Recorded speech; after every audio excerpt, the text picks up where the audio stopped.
كيفكم؟ شو اخباركم؟ رجعت لكم بفيديو جديد انا أميرة. طبعا كلكم تبعتونا على الانستغرام، تبعتونا على مواقع التواصل كلها انه تطمنوا علينا وتقولوا كيف حالكم وطمنونا عنكم بما انه احنا في حرب.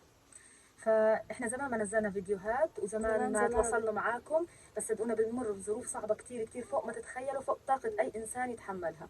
بس احنا لازم نرجع بعد كل الوقت اللي بنبعدوا عنكم بنغيبوا عنكم، برضه عم بيجي بايدنا وبرضه بنرجع نطمنكم عنا ونحكي لكم شو بيصير معنا. قبل ما نبلش الفيديو لا تنسوا تشتركوا بالقناه وتروحوا على صندوق الوصف تدعمونا على الرابط الموجود فيه، عشان احنا بنحبكم، فانتوا لازم تورونا محبتكم ودعمكم إلنا. هذا الفيديو حيكون عباره عن اشياء هيك ابديت عن حياتنا اللي بتصير معانا. الابديت ما شاء الله في كتير احداث نيو، يعني كتير الباكيت جايه جديده. فكتير صح احنا بنغيب عنكم فتره، بس بنكون عندنا احداث كتير وربنا يصبرنا ويعيننا. طبعا بالنسبه للنزوح احنا لسه نازحين وحننزح كمان مره بالايام الجايه، لانه المكان اللي احنا فيه بطل الضابط انه نكون فيه، فاحنا لازم نطلع لمكان ثاني. فاذا عندكم اي مكان في غزه في دير البلح اكتبوا لي بالكومنت او ابعتوا لي على الانستغرام رساله عشان تكونوا ساعدتونا ودورتوا معنا على مكان ثاني نكون قاعدين فيه. بالنسبه للموضوع الثاني اللي هو ايش الموضوع الثاني يا ميرا؟ كثير مواضيع بيسالوني عنها.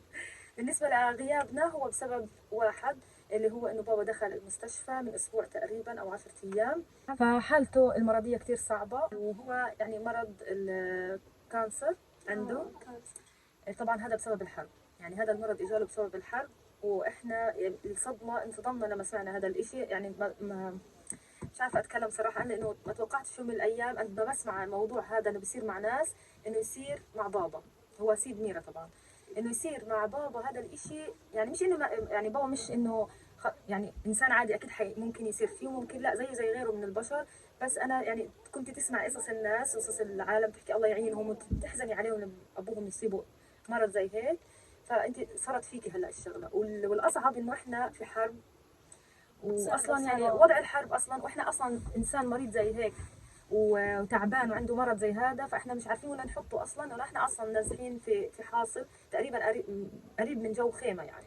فمش عارفين وين نحطه، مكان لازم يكون معقم نظيف، مكان مريح، ما في شيء وتحت حتى ينام عليه. لازم ننقل على مكان كويس عشان هو يقعد فيه. فاحنا حنحاول، لا احنا اصلا بدنا نطلع من المكان اللي احنا فيه، لانه اصلا بطل ينفع نكون فيه، لازم ننزح لمكان ثاني امان اكثر.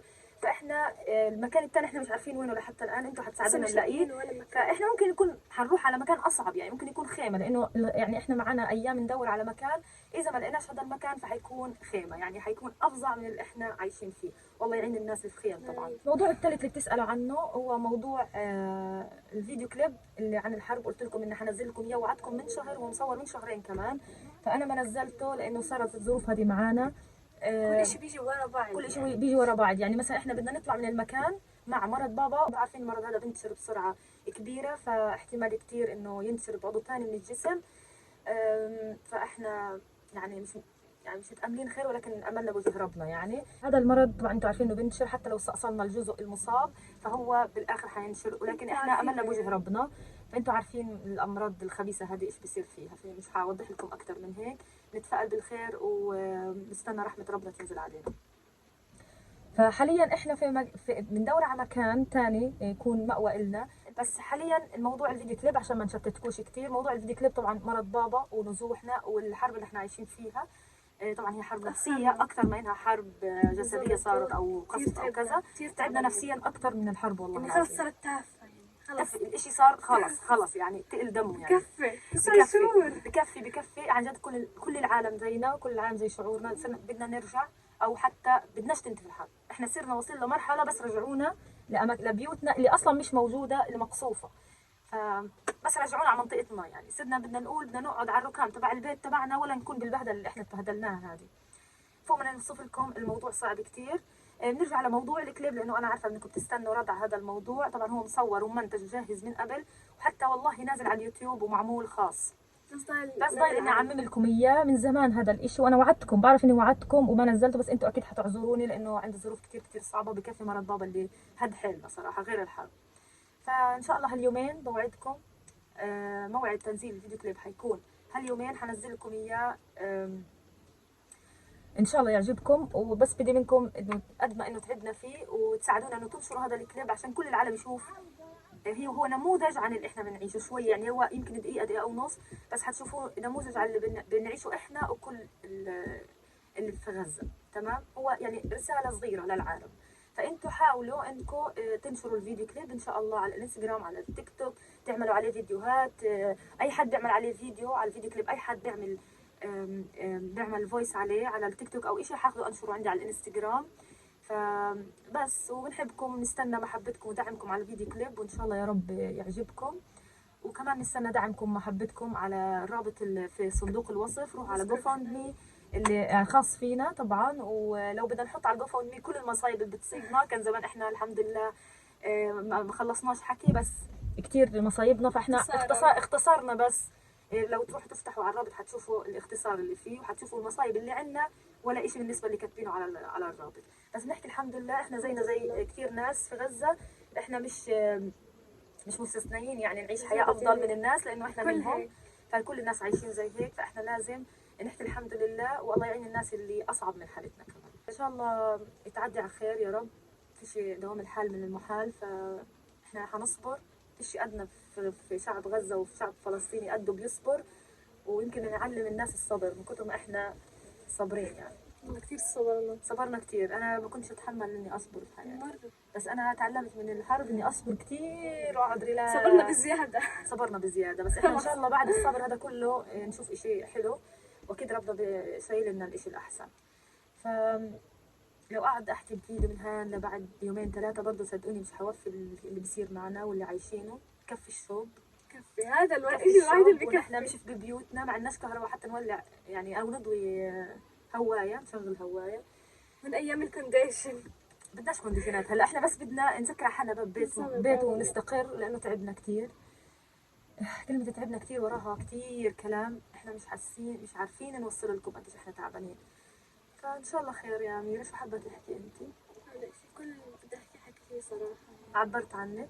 فانا بدي منكم كلكم تدعوا لبابا بالكومنت، كلكم بدي اشوف كومنتاتكم ومحبتكم وادعوا له، لانه دعوه الغريب مستجابه طبعا زي ما بقولوا دائما. فانتوا ادعوا له ربنا يشفيه وربنا ما ينشر المرض فيه اكثر من هيك. هلقيت انا وميرا هنا لابسين بدنا نروح البابا على المستشفى. طبعا احنا ماخذين دور، انا بروح يوم، محمد اخويا يوم، ماما يوم، يعني كلنا بنحاول ناخذ كل واحد يوم دور علشان نضل متواجدين مع بابا في المستشفى. فاليوم حروح، اليوم ان شاء الله حروح عنده ان شاء الله، حناخذ له اكل زاكي ان شاء الله على حدود الموجود. انه مريض سرطان زي هيك بجد مش لاقيين له اكل مطعميه في غزه، مش لاقيين له اكل مغذي، يعني ان شاء الله يعني يعدي على خير يتوفر الاكل اكثر من هيك. فاحنا حنحاول بحدود الموجود نودي له اكل هالقيت. اذا قدرنا نصور لكم لقطه هناك بنصور لكم نطمنكم على بابا، بس مع انه انا ما بحب التصوير. تعرفين انه المستشفى كمان مليان نازحين، كلها صن جراثيم، هي مش مستشفى فعليا يعني. لا مش مستشفى، مكان للنازحين والمصابين. طبعا انتم بتعرفوا قديش كميه المصابين في اليوم. لو تشوفوا المناظر في المستشفى حتنصدموا. يعني كل الناس، اغلب الناس اللي بتشوفوهم في المستشفى شباب واطفال، واغلبهم يا رجلهم مقطوعه يا ايده مقطوعه يا مقطعين، لازم يكون عضو من جسمه مش موجود. فهذا شيء حاله صعب كثير. فاحنا حاليا ان شاء الله هروح على المستشفى، ويمكن نصور لكم لقطه اذا قدرنا نعيشكم معنا الاجواء شوي. هلا قدكم. وعليكم السلام يا قدوم. يا رب يحمي اولادنا يا رب، وما يصيبهم اللي انا بشوفه في المستشفى. اهم شيء ان اولادي حوالي، هذا اهم حاجه، انهم بخير وصحه وسلامه وكل اعضائهم وجسمهم موجود. يعني شوفي صرنا اقصى امانينا اولادنا يعني ايدهم او رجلهم تضل، يعني ما فيش نوضح لكم. فبنحبكم كثير. ايش قدوم بتحب تحكي؟ احكي لهم عن سيدو. ايش زعلان على سيدو انت؟ راحوا معي على المستشفى قبل هيك وزاروه طبعا. ايش بتحب تحكي لهم عن سيدو؟ يدعوا له او شيء؟ قول لهم. ادعوا له واحكي له سلامتك. كلهم في الكومنتات حيحكوا له سلامتك، ويا رب ما ينشر المرض معه اكثر من هيك. ادعوا لنا، يعني مش عارف المصايب ربنا كانه حاططنا باختبار او بامتحان، ان شاء الله نكون قده ونطلع منه. لازم تروح على ميزة شكرا، هيها عندي الديسلايك واللايك، تحياتي تدعمونا عليها لانه كثير احنا محتاجين دعمكم الفتره هاي.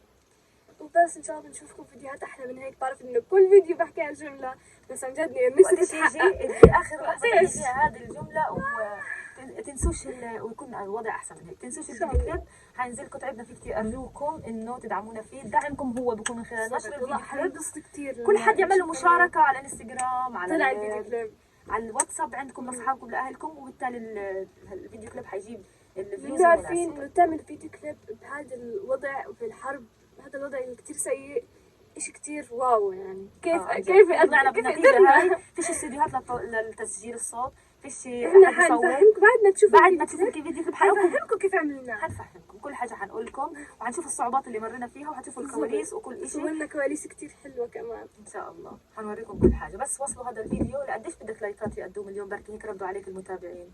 2000 تريليون تريليون مليون. ألف أوكي. لا مليون. مش حيردوا عليك هيك يا ادم. وصلوا لنا هذا الفيديو ل 10000 لايك بكفي عشان نعرف انكم انتم متواصلين معنا وقلبكم معنا وبنحس شو انتم بتتواصلوا معنا وكيف محبتكم لنا. نعم يا ماما. فاحنا مليون ونص، اه بدنا نص مليون عشان نصير 2. والله مقنع كلامه، بس يعني هم حرين بالنهايه. اذا بحبونا بيعملوا لنا لايك وبيدعمونا على الرابط اشتركوا الموجود بالقناة صندوق كمان. الوصف، وخلينا نوصل 2 مليون. هنوصل 2 مليون يا جماعة بأقرب وقت. إننا بنشتغل 6 سنين ما وصلناش شايف يا دوم مع المتابعين لا، حق لا، عليهم. نص لازم اسمع ايش رايك يا ادم نشوف من هذا الفيديو قديش بيزيد الاشتراكات عندنا في الايام الجايه. ان شاء الله في فيديوهات كثير حلوه ان شاء الله بالايام الجايه، اللي انا متوقعه انه يكون في امل انه يكون نرجع لايام حلوه ونصور. هاي اللي نقدر نصور لكم اياه حاليا. احنا في حرب، سامحونا اذا مقصرين معكم بالمحتوى. هذه حياتنا، ما فيهاش اي اكشن غير الاحداث أكشن. الحزينه. بالضبط. فاحنا مش قادرين نشارككم كل شيء حزين، احنا اسفين. الا اذا كان الموضوع كبير بنطلع بنحكي لكم اياه عشان نبرر لكم سبب غيابنا عنكم. وبنحبكم كثير وبنشوفكم فيديو جديد. هيا الزوم، تعال نرحب بالمتابعين بسرعه عشان يشتاقوا لنا. السلام عليكم. هاي هي الدوم، هي الزوم، هي ميرا، كلنا طلعنا لكم سالمين الحمد لله. ادعونا نضل ادعونا نضل بخير وسلام. ادعونا لحتى هاي اللحظه احنا بخير. ادعونا ادعونا ادعونا كثير كثير كثير محتاجين دعواتكم. وهذا كان الفيديو اليوم. شكرا هذه ميرا خليها. لايك وشير وسكر وفرايب وجرس الاشعارات. بنحبكم كثير. نشوفكم نشوفكم فيديو الجاي. باي باي.